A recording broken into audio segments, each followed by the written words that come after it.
Ya pokoknya tiap pelajaran kula ada yang 5 baca. Wis salah lah santri salah biasa, sing fatal nak jene salah. Ngeten kula terangno ya. Jadi ana sing hafal Quran piro sing ngarep-ngarep sing Islami wis suwi ana. Jadi gini nggih. Terus bon rasa disemak wae dirungokno mawon. Jadi di antara tahaddi itu ada maklumat dari seorang nabi untuk disaingi itu tahaddi. Jadi memang syaratnya nabi itu harus tahaddi. Tahaddi itu ada mukjizat yang didahului dengan at-tahaddi, bahwa ini yang mampu hanya seorang apa? Dan itu untuk hadan nabil karim niku hanya fasohatul Quran. Orang itu apa? Fasohatul Quran. Jadi balaghahnya Quran, mukjizatnya Quran itu di fasohahnya.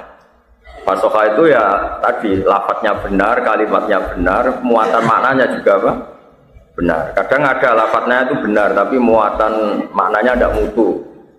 Atau muatannya mutu, tapi lafadznya ada benar. Enggak benar itu bisa ghoroba, bisa mukhalafatul qiyas, bisa tanafur. Nah Quran itu selamat dari itu semua. Ya, jadi ingat-ingat ya, mungkin nanti yang nggak hafal Quran dicari ya, ditanya yang hafal supaya ngerti. Jadi di antara mukjizatnya Quran yang langsung apa harus dirasakan ya itu wa innahu latanzilu rabbil alamin nazala bihir rohul amin ala qalbika litakuna minal mudhirin terus bilisanin arabiyyin ya bilisanin arabiyyin. Saya beri sekian contoh betapa Quran itu boleh dipahami. Boleh, mesti boleh itu tidak harus. Juga bisa difahami, bisa itu karena memenuhi standar objektif. Niku misalnya begini. Sayyidina Umar itu Islam itu ketika dengar adik iparnya baca Quran. Ulang lagi. Sayyidina Umar itu masuk Islam ketika dengar adik iparnya itu baca Quran. Dan Umar itu pasti itu kafir. Ya nggak pernah sekolah setai, nggak pernah belajar balaghah. Dan Islamnya baru itu, sama Islam mulai cilik mau kitab Rasul Umar, Islamnya baru itu, langsung paham Quran.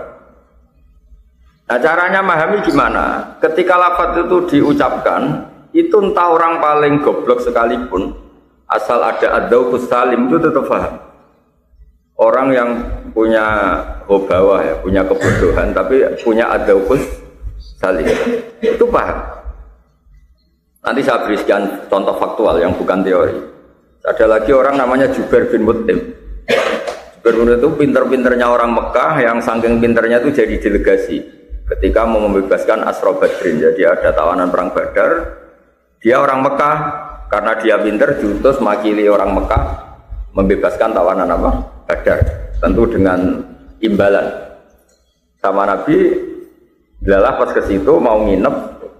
Delalah pas maghrib Nabi baca wattur wa kitabim mastur fi rabbim mansur wal baitil ma'mur was saqafil marfu. Itu Nabi itu baca pas sholat maghrib itu tidak konteks debat, juga tidak konteks menjelaskan, juga Nabi tidak memaksakan menerangkan. Nabi baca datar saja pas sholat. Saya ulang lagi, Nabi baca pas sholat maghrib itu. Kata Jubair bin Mut'im, habis itu sungkem sama Nabi bilang kada qalbi ayatiro, hampir hati saya itu terbang. Terus banyaklah cerita-cerita tentang Islam mustohaba yang karena sami'ul Quran, karena mendengar Quran. Nanti saya beri maknanya, sekarang tak pakai muqaddimah. Terus kata Imam Tobari, pengarang kitab tafsir Tobari itu, karena tidak mungkin Allah itu menyalahkan seseorang jika Quran itu tidak bisa dipahami orang kafir. Kata Imam Tobari, andai kan orang kafir itu pasti tidak paham, berarti orang kafir itu gak punya alasan.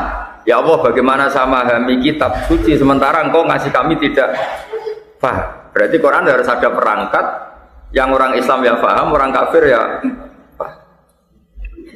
Lalu maknanya paham itu apa? Ini yang mulai masalah. Maknanya paham itu apa? Sya'nuhu dzalik, itu yang mulai ada perdebatan mantek. Apa sya'nuhu dzalik? Bukan faktual. Misalnya begini, dengerin ya.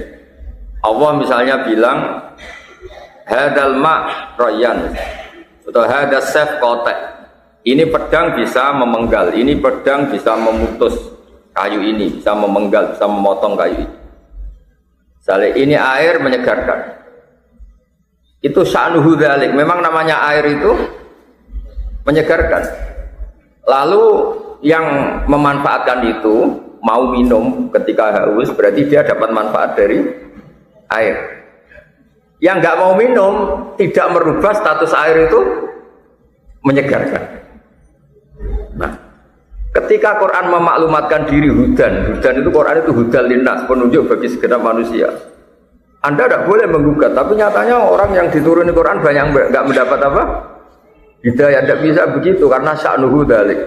Ketika air itu berstatus menyegarkan, yang nggak minum salahnya sendiri, sifatnya air tetap menyegarkan.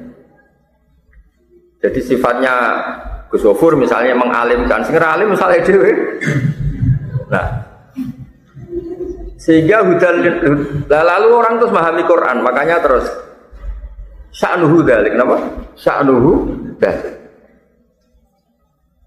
Nah, karena Quran itu iktifa dengan sya'nuhu dzalik, itu tidak perlu panjang lebar, makanya sering ijaz, sering pakai majaz, kinayah, sering pakai lafaz-lafaz yang tidak sharih itu tidak masalah, karena orang yang daubnya salim, orang yang daubnya apa? Salim, itu pasti memahami. Saya beri contoh paling legenda, paling terkenal di dunia balaghah. Dan ini Anda harus merasakan.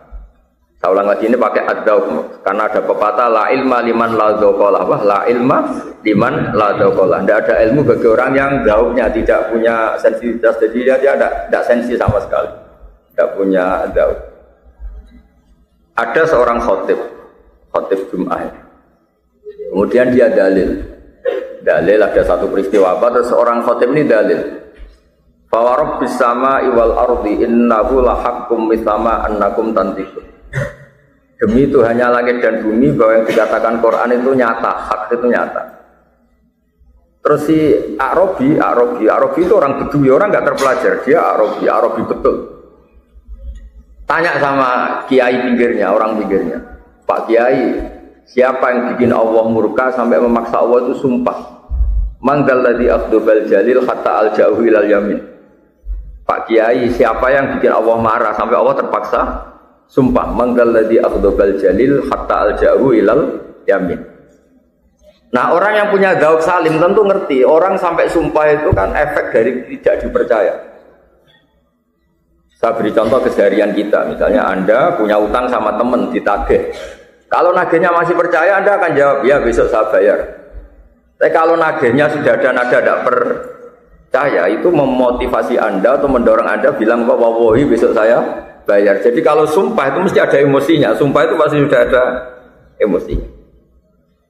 Sehingga terus diatur di balaghah, ada ibtidaul kalam, ada begini-begini. Termasuk jika kalam itu pada mukhatab yang kholiyat ini tidak usah tauhid, tidak usah pakai sumpah. Tapi kalau ada indikasi engkar, baru ada sumpah.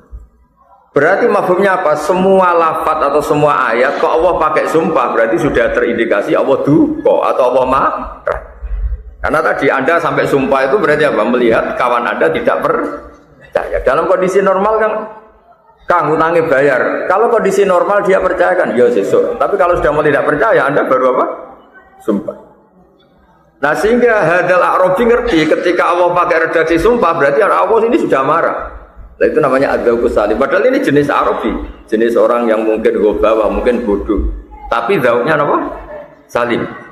Ya, makanya dia tanya, "Mangdalladzi afdhal jalil hatta alja'ahu ilal yamin." Siapa yang bikin Allah murka sampai Allah terpaksa apa? Sumpah. Nah, sekarang terus kontrol itu tadi yang terkait lafaz. Nah, maka kalau ada sumpah, ada taukid entah pakai inna, pakai la, maka itu sudah asal usulnya ada pengingkaran. Atas wal asri pakai inna, innal insana lafi khusrin. Inna sudah taukid, la taukid, wal asri qasam. Berarti Allah tahu betul ini ada pengingkaran masif atau pengingkarnya mukhatab yang enggak iman sama Quran, sehingga untuk penjelasannya pakai beberapa perangkat taukid, mulai qasam, mulai inna, pakai la lafi. Itu namanya apa? Ad-dzauq salim, apa? Ad-dzauq. Nah, begitu juga Jubair bin Mut'im ketika dia di Mekah, di Madinah, dia orang Mekah ke Madinah untuk negosiasi membebaskan Asra Badrin. Ketika Nabi baca Quran, Nabi bacanya datar. Di antara yang dibaca tadi, dengerin ya, ini yang mungkin yang hafal Quran nanti nyari, ini di surat At-Tur. Am khuliqu min ghairi syai'in am humul khaliqun. Kata Allah begini. Kalau Anda tidak percaya satu Tuhan, ini kata Allah. Kalau Anda tidak percaya satu Tuhan, gampang. Kamu merasa wujud tanpa asal usul. Am khuliqum, kamu merasa wujud tanpa asal usul. Atau kamu GR, gede rumongso bahwa kamu adalah al-khaliqun, am humul khaliqun. Kamu merasa jumawa bahwa Anda ini pencipta langit dan bumi. Am khalaqus samawati wal ardh. Bala yukinun. So Allah menjelaskan mereka, atau kamu memang GR, kamu pencipta langit. Terus kata Allah, am lahum sulamu yastamu nabi. Memangnya kamu punya tangga untuk naik langit. Walhasil logika yang dibangun Quran itu menjadikan Jubair ini orang terpelajar. Setahu saya tidak menciptakan diri saya sendiri. Setahu saya juga nggak punya reputasi bikin langit dan bumi. Wah itu sekarang dibombardir sekian logika, mulai amkhulikum min ghairi syai'in amul khaliqun am khalaqus samawati wal ardh balla yuqinun am indahum khazainu rabbika am humul musaytirun am lahum sulamu yasamuna fi falyati mustami'uhum bisultanim mubin. Itu kata Jubair sebagai riwayat. Keadaan sodi qalbi, hati saya hampir hancur. Makanya kata Ibnu Jarir At-Tabari, balaghatul Quran itu dimulai dari struktur katanya yang memilih kata-kata yang tidak mukhalafatul qiyas, tidak ghorabah, tidak tanafur. Dan nanti secara makna itu ada konstruksi yang utuh menurut ilmu mantek. Saya ulang lagi. Ada konstruksi utuh menurut ilmu apa? Mantek. Kayak tadi am khuliqu min ghairi syai'in am humul khaliq. Jadi kemungkinannya manusia itu kan dua. Dia makhluk. Kalau dia makhluk ya sudah harus ikrar adanya khaliq. Kedua, dia boleh GR sebagai khaliq. Kalau GR gede rumongso ya buktikan kalau mereka punya reputasi am khalaqus samawati wal ardh. Terus walhasil Jubair menjadi Islam.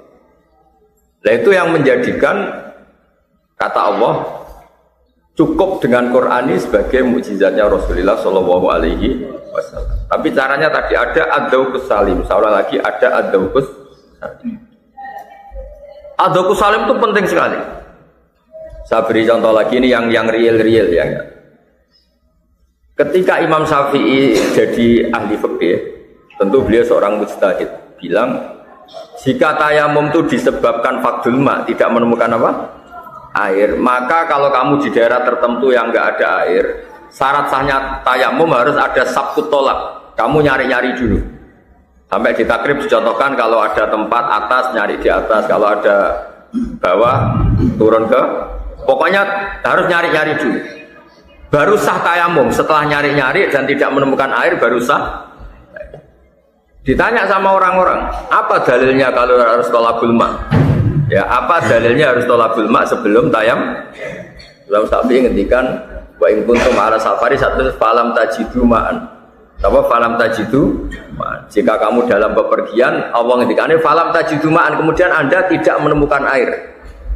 Kata Imam Syafi'i, la yuqalu liman lam yatlub lam yajid wa innama yuqalu lam ya'rif. Sampai dikatakan tidak menemukan karena sudah nyari-nyari tidak ketemu. Kalau belum mencari namanya tidak tahu. Lah itu ada, kenapa? Ya, kamu tak suruh. Saya carikan Umar. Kalau sudah nyari-nyari baru bilang enggak ketemu. Kalau belum nyari-nyari namanya tidak tahu. Makanya Mas Syafi'i harus ada tolabul ma. Ditanya, kenapa harus tolabul ma? Karena Allah ngendikan falam tajidu ma'an. Terus dawuh beliau la yuqalu liman lam yatlub lam yajid. Tidak bisa orang yang belum mencari-cari kemudian berstatus lam yajid. Dikatakan lam yajid mesti ba'da sabkit tolak. Nah, itu namanya ad-daw. Kenapa? Ad-daw. Sama seperti logika mantek. Mantek itu adalah logika yang dibangun oleh akal sehat sesuai asyik bihasabi, sesuai sesuatu itu sesuai kodratnya. Misalnya gini. Ya ayyuhalladzina amanu satrusih idza qumtum ila sholat faghsilu wujuhakum. Itu kalau kamu pakai lafaz saja. Idza qumtum nalikane wis jumeneng sira kabeh ila sholat faghsilu wujuhakum. Wong sudah sholat kok malah suruh basuh wajah kan malah batal. Maka di sini dibutuhkan takdir idza aradtum as-shalat.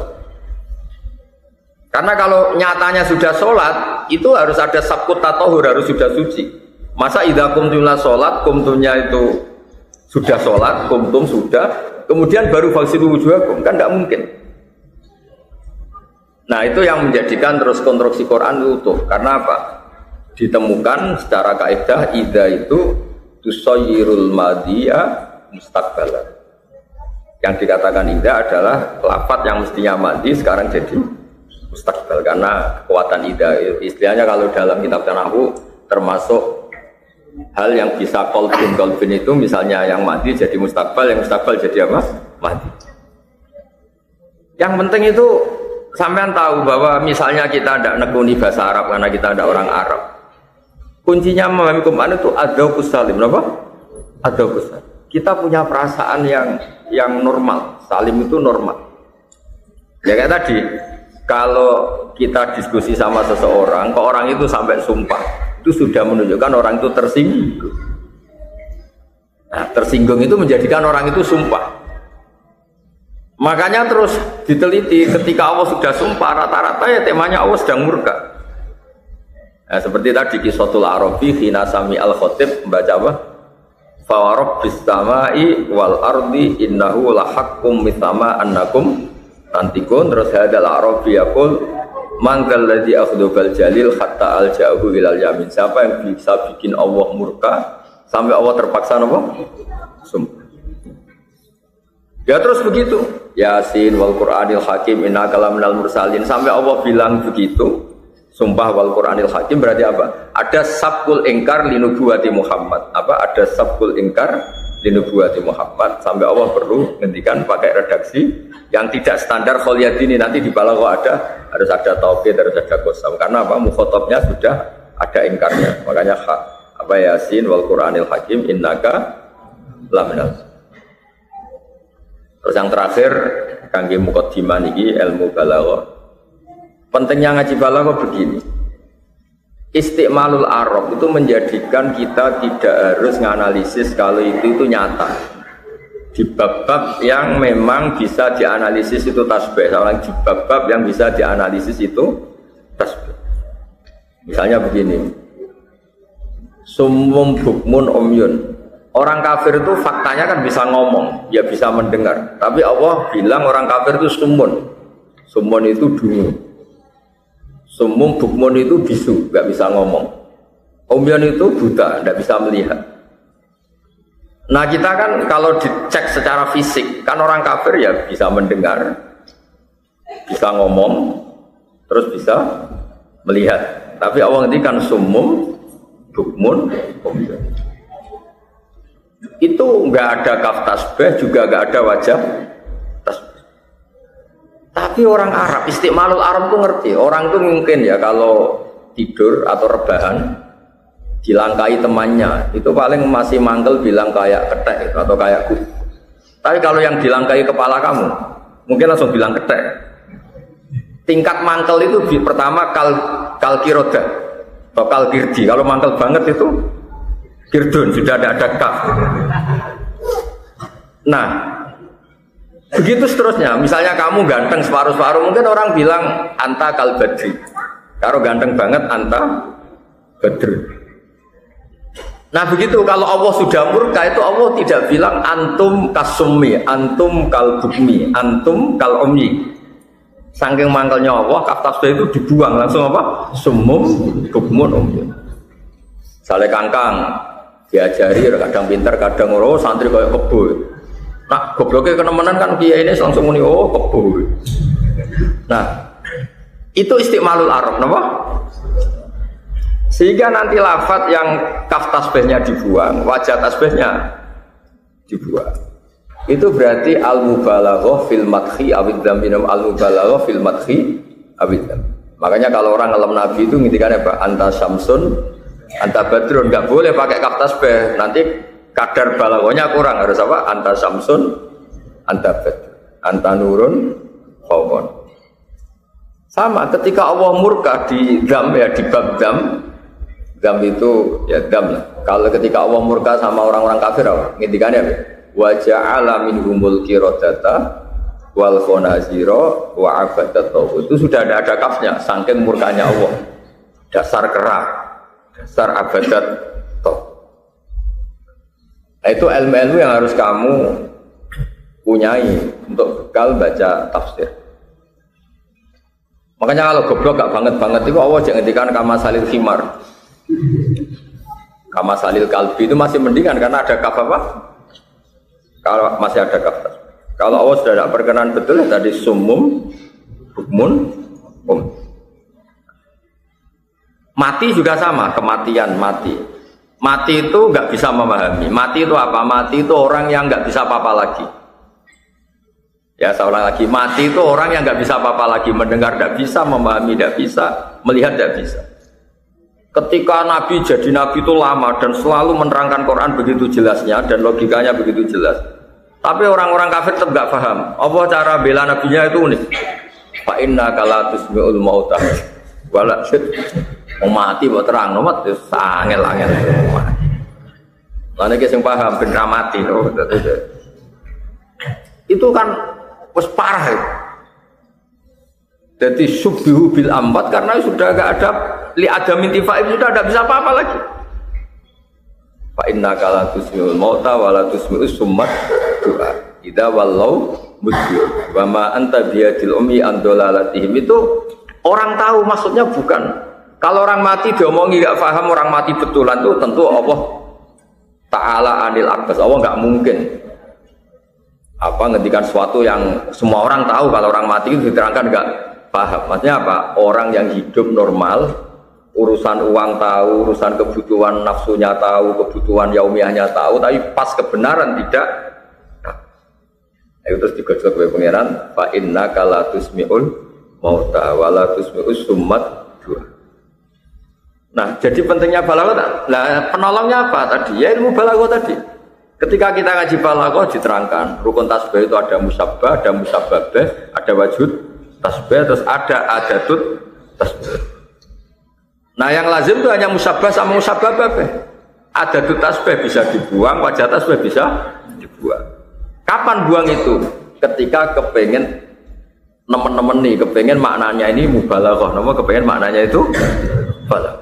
Ya tadi kalau goblok tidak nemen-nemen tuh orang mungkin guru anda juga bilang oh kayak kebun, es goblok banget itu.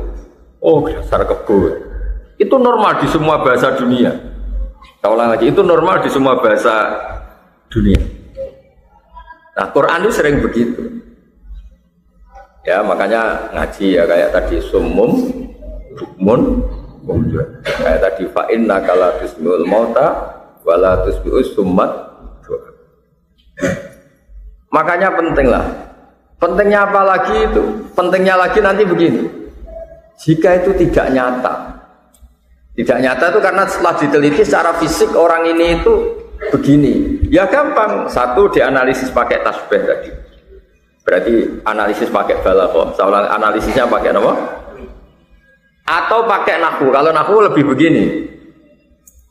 Amil itu udah harus menyebut makmulnya dan nanti makmulnya itu muncul sesuai konteks yang diinginkan mutakallim. Seorang lagi amil itu tidak harus menyebut makmul. Nanti makmulnya itu ditakdirkan sesuai keinginan mutakallim. Misalnya begini.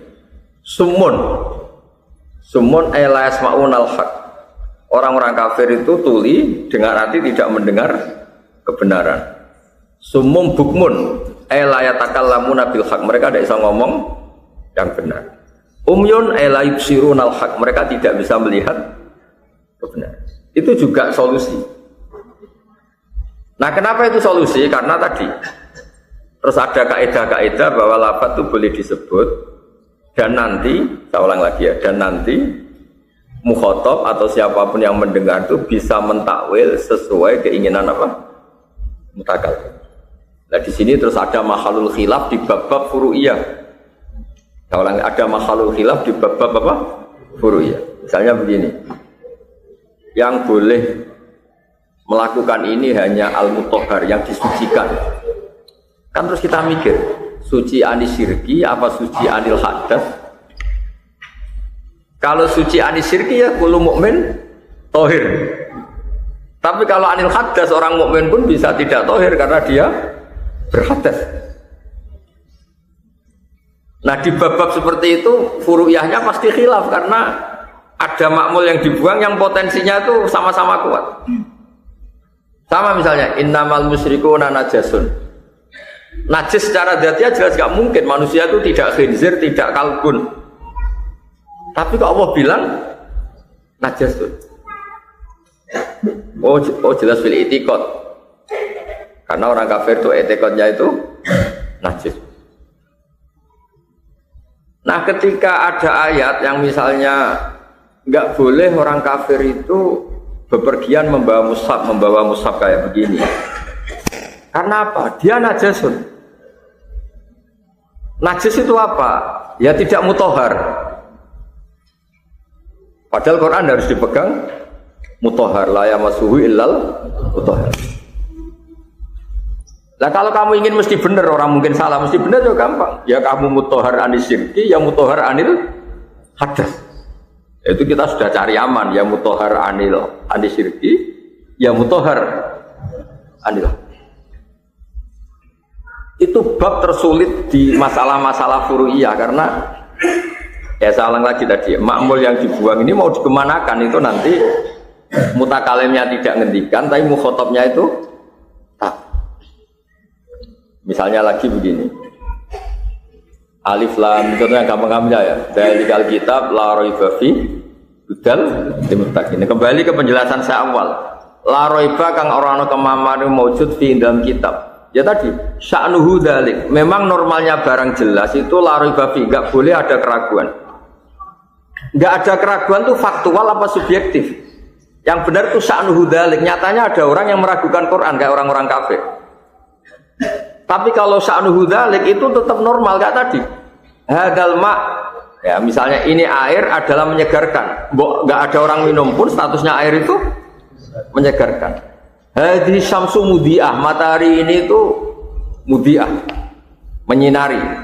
Terus ada orang yang romat, ada orang yang buta, ada orang yang pakai kacamata hitam. Tetap saja sifatnya syams itu mudiah. Nah, la raiba fi itu terus ditafsir disebut la raiba fi sifatun kasifah. Sifatun kasifah itu faktanya Quran itu la raiba fi, faktanya itu la raiba fi. Tapi tidak bicara tentang beberapa kelompok yang meragukan Quran, karena itu salahnya sendiri kayak tadi. Ini air menyegarkan. Terus ada orang bilang, enggak, saya ada ngerasain enggak. Ya salahnya sendiri, itu sifatnya air itu menyegarkan. Paham ya? Jadi di bab-bab seperti itu memang pertama kita pandu ya orang-orang alim atau pengarang-pengarang. Tapi nanti kalau orang misalnya kita al-urabul orang-orang Arab yang masih murni itu ngerti. Kenapa Quran begitu dikagumi? Karena tadi wa innahu latanzilu rabbil alamin nazala bihir ruhul amin ala qalbika litakuna minal munzirin bi lisanin arabiyyin. Makanya kata Sayyidina Ali ketika bayangkan itu apa itu banjirnya kaumnya Nabi Nuh itu pasti dahsyat dan pasti ngawur. Sayyidina Ali bilang pasti airnya pas itu ngawur. Kenapa kok dibilang ngawur? Itu begini ayatnya di Quran itu. Air, sampean tahu tuh air. Apapun dahsyatnya air, apapun gelombang tingginya lautan, asal terpola itu orang masih bisa nyikapi. Sehingga para penselancar itu malah seneng kalau ombaknya sedang tinggi, asal polanya jelas. Nampak asal polanya? Angin juga gitu. Mbok kayak apa dahsyatnya, asal polanya jelas itu malah bisa dimanfaatkan untuk para layang, untuk macam-macam. Yang masalah itu kalau polanya tidak jelas. Nah, Allah ini cerita Quran. Sayyidina Ali itu masyhur, beliau ahli balaghah dan punya murid-murid terkenal sampai akhirnya jadi kitab Nahjul Balaghah. Ketika Allah menggambarkan dahsyatnya tufannya Nabi Nuh, dawuh pangeran inna lamma taghal ma, tagha iku lacut. Inna lamma taghal ma hamalnakum bil jariyah. Napa? Tagha. Kata Sayyidina Ali, kalau kondisi normal itu wa im min syai'in illa indana khazainu wa ma nunazziluhu illa biqadarin maklum. Kalau kondisi normal itu air apapun besarnya itu takarannya jelas. Apa takarannya? Tapi ketika mau dibikin adab itu awal redaksinya apa? Inna lama tohol mak. Toho itu lacut itu nggak beraturan. Ya kalau beraturan misalnya dasar tapi ke timur terus, kan tinggal aja perahunya ada aja ke timur, ke barat terus tinggal, kan nggak perlu tentang arus. Tapi kalau muser ngawur kan ya bingung. Nah, tofahnya Nabi Nuh kira-kira airnya tuh ngawur, ngetan rangetan, ngulon mau awur-awuran. Itu mbok orang paling pinter selancar, mbok perahu paling apa, kalau nggak ada kekuasaan apa itu pasti hancur. Karena apa? Diredaksikan tohol. Nah gara-gara redaksi tohol itu orang bisa membayangkan betapa ngawurnya, betapa nggak teraturnya air ketika itu. Paham ya? Begitu seterusnya di cerita kaum Ad. Birihin sorsorin atiyah atayaktu utuwan maknanya ya bali loh.